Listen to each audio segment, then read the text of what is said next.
L'information en continu sur Guel Afrique Télévision. Mesdames, Messieurs, bonsoir chez vous et bienvenue à suivre cette nouvelle édition du journal de ce soir. Et d'abord, les grandes lignes. À la une, des affrontements violents ont éclaté ce vendredi entre les rebelles de l'AFC M23 et les combattants Wazalendo dans plusieurs villages du groupement Bouabo et Banyungu, situés dans les territoires de Massissi, dans la province du Nord Kivu, dans l'est de la République démocratique du Congo. Au site Kivu, des drones appartenant aux forces armées de la République démocratique du Congo auraient mené jeudi des frappes ciblées contre les positions des combattants Twiranéo alliés au M23 à Ndake dans la région de Mikenge. La Cour pénale internationale CPI poursuit ses efforts pour soutenir les victimes de guerre dans l'Est de la République démocratique du Congo. La délégation du Fonds au profit des victimes de la CPI a rencontré le lieutenant-général Luboyanka Chamadjouni, gouverneur militaire de la province de l'Ituri. Des affrontements violents font au moins 41 morts au Tchad. Des sources officielles confirment un bilan lourd après des affrontements violents dans le village de Mandakao, province de Logone occidentale, près de la frontière camerounaise. On se rendra au Tchad à la fin de cette édition du journal pour comprendre la situation.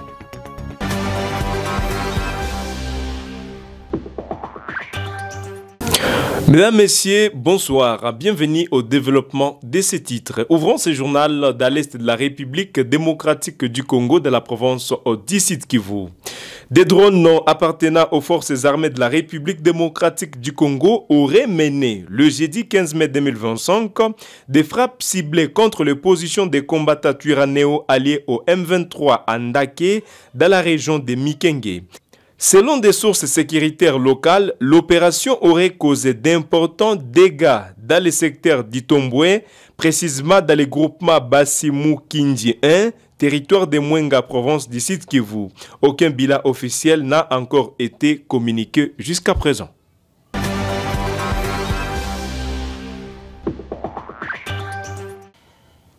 Dans les mêmes registres, de violents affrontements ont éclaté ce vendredi entre les rebelles de l'AFC M23 et les combattants Wazalendo dans plusieurs villages du groupement Bouabo et Banyungu, situés dans les territoires de Massissi, province du Nord Kivu, dans l'est de la République démocratique du Congo. Selon des sources locales civiles, l'attaque des rebelles de l'Alliance Fleuve Congo M23 contre les combattants Wazalendo mercredi a été suivi d'une contre-offensive de ces derniers ce jeudi. Des détails sont à retrouver dans ces reportages.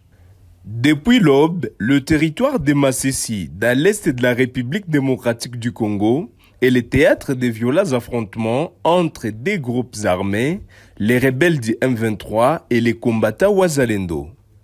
Jeudi, une offensive du M23 a délogé les Wazalendo de plusieurs positions stratégiques dans les groupements de Bambo et Banyungu. Ce vendredi matin, les Wazalendo ont riposté, déclenchant des combats acharnés dans plusieurs villages. Les tirs d'armes. La mission des Nations Unies pour la stabilisation en République démocratique du Congo, MONUSCO, annonce la fin de l'opération de transport de plus de 1300 membres non armés des forces armées de la République démocratique du Congo, de la police nationale congolaise ainsi que de l'air de Panda. David Bitouaïk nous fait le point. La mission des Nations Unies pour la stabilisation en République démocratique du Congo, MONUSCO, a annoncé aujourd'hui la fin d'une opération complexe des transports de plus de 1300 membres non armés des forces armées de la République démocratique du Congo et de la police nationale congolaise, ainsi que leurs dépendants. L'opération, menée en étroite coordination avec le Comité international de la Croix-Rouge, a été achevée après 3 mois de préparation et d'exécution. Les transports des éléments non armés a nécessité un dispositif logistique complexe comprenant 8 rotations de véhicules, 46 vols en hélicoptère et 23 vols en avion. L'opération a été menée dans un contexte opérationnel difficile avec des défis logistiques et sécuritaires importants. Malgré les difficultés, la MONUSCO et tous les partenaires ont travaillé jour et nuit pour assurer le succès de cette opération très sensible, a déclaré Viviane Van de Peer, représentante spéciale adjointe du secrétaire général des Nations Unies en RDC et chef par intérim de la MONUSCO. Je salue le professionnalisme et l'esprit de coopération de toutes les parties impliquées, ainsi que l'engagement constant du CICR à garantir la neutralité de l'opération, la sécurité et la dignité des personnes concernées. L'opération des transports a été lancée le 30 avril 2025 suite à la prise de contrôle de Goma par l'AFC M23 à la fin janvier 2025. Les membres des FARDC et de la PNC ayant trouvé refuge dans les bases de la MONUSCO à Goma ont été transportés en toute sécurité à Kinshasa. Durant 3 mois, la MONUSCO a assuré la protection, l'hébergement, la prise en charge alimentaire et les soins médicaux de ces personnes. La MONUSCO a réaffirmé son engagement à mettre en œuvre son mandat de protection des civils et à soutenir les forces des autorités nationales en matière de rétablissement de la paix, des stabilisations et des réformes du secteur de la sécurité. La plénière du Sénat réunie ce jeudi a décidé de la mise en place d'une commission technique chargée d'examiner les réquisitoires visant la levée de l'immunité de l'ancien président congolais et sénateur à vie Joseph Kabila Kabange. La commission dispose de 70 heures pour mener son analyse approfondie du dossier avant de soumettre son rapport à la plénière. Jean-Claude Mugisho nous en parle dans ses reportages. La plénière du Sénat congolais a entamé ce jeudi un débat crucial sur la levée d'immunité de l'ancien président et sénateur à vie Joseph Kabila. Après des heures de discussions houleuses, une commission technique a été nommée pour examiner le réquisitoire de l'auditeur général des FARDC, qui accuse Kabila de complicité avec la rébellion de l'AFC M23. La commission dispose de 72 heures pour analyser les dossiers et soumettre son rapport à la plénière. L'atmosphère était tendue au Sénat, avec des sénateurs affichant des opinions divergentes sur la procédure à suivre. Certains soutiennent la levée d'immunité, tandis que d'autres s'opposent, invoquant l'article 224 du règlement intérieur du Sénat qui stipule que le vote du Congrès est nécessaire. Le débat a été marqué par des accusations graves portées contre Kabila, notamment des crimes de guerre, des crimes contre l'humanité et des massacres de civils. L'ancien président, actuellement en exil, n'a pas encore réagi aux accusations. Des analystes et des figures de l'opposition dénoncent la procédure en cours, la qualifiant d'illégale. Ils estiment que seul le Congrès est compétent pour lever l'immunité d'un ancien président, conformément à la loi portant statut des anciens présidents de la République. Jean-Claude Katende, président de la SADO, a exprimé sa préoccupation sur X, appelant les sénateurs à rejeter la demande de la justice. Les mauvaises décisions ont toujours des conséquences négatives illimitées, a-t-il écrit, soulignant le risque de discréditer le Sénat et de créer un précédent dangereux pour l'avenir. La décision finale concernant la levée d'immunité de Joseph Kabila restait donc en suspens. Le rapport de la commission technique devant éclairer les débats à venir. L'issue de cette affaire aura des implications majeures pour la justice et la politique congolaise.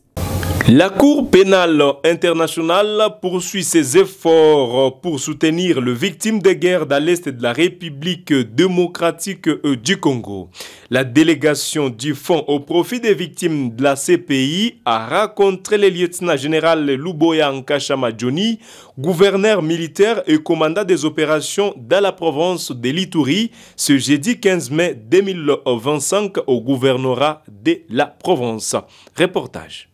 S'inscrivant dans la vision du chef de l'État en matière de justice et de préparation des préjudices subis par les victimes des conflits armés, une délégation du Fonds au profit des victimes de la Cour pénale internationale CPI a rencontré ce jeudi 15 mai 2025 le gouverneur militaire et commandant des opérations, le lieutenant-général Luboya Nkashama Johnny. Cette rencontre a permis à la délégation de faire le point sur l'évaluation des activités du Fonds, notamment les questions liées au dossier de Thomas Lubanga et Boss Bosco Taganda. Selon Kizita Forgwe, gestionnaire des programmes du fonds, ces échanges ont permis d'évaluer les avancées ainsi que les défis dans la mise en œuvre des projets destinés aux victimes. Moi et mes collègues, nous sommes ici aujourd'hui pour faire les mises à jour à son Excellence, Monsieur le Gouverneur, pour lui dire par rapport à là où on en est, par rapport à la mise en œuvre des réparations, surtout pour les affaires du procureur de la CPI contre Monsieur Thomas Lubanga et l'affaire le procureur de la CPI contre Monsieur Bosco Taganda. Donc nous sommes là avec nos partenaires de mise en œuvre pour faire un suivi par rapport aux services reçus par les victimes, les ex-enfants soldats et aussi les victimes de l'attaque. Donc nous sommes là pour assurer que ces victimes des services de qualité et on est aussi avec nos partenaires pour promouvoir le vivre ensemble, l'éducation à la paix à la population congolaise, surtout ici à l'est du Congo. Ce que nous faisons, surtout le bureau du Fonds au profit des victimes, c'est la sensibilisation, la formation, le renforcement des capacités dans les différentes communautés pour renforcer le principe de vivre ensemble, de l'éducation à la paix. Plusieurs partenaires du gouvernement accompagnent les efforts de l'administration militaire dans la réparation des populations affectées par les conflits, notamment à travers le processus de justice transitionnelle. Pendant ce temps, certains auteurs de ces préjudices, à l'occurrence Thomas Lubanga et sa bande, ont encore repris les armes pour faire de nouvelles victimes, alors que l'administration militaire, sous le leadership du lieutenant-général Uboya Kashema-Djouni, a mené plusieurs actions d'intérêt public susceptibles de redonner l'espoir aux âmes meurtries par les violences entre 2000 et 2003 à Ituri. Vous êtes sur Gueule Afrique Média et vous suivez la grande édition du journal de ce soir. Mesdames, Messieurs, la situation sécuritaire dans l'Est de la République démocratique du Congo reste d'actualité. Face à la guerre persistante dans l'Est de la RDC et à une crise politique généralisée, la conférence épiscopale nationale du Congo, CENCO, a renouvelé vendredi son appel à l'adoption d'un pacte social pour restaurer l'ordre constitutionnel et réconcilier la nation. Réunis en ensemble plénière à Kinshasa du 12 au 15 mai, les évêques catholiques en collaboration avec l'Église du Christ au Congo et l'Institut national pour la paix ont proposé la mise en place d'un processus de paix citoyen fondé sur l'organisation d'un forum national de consensus.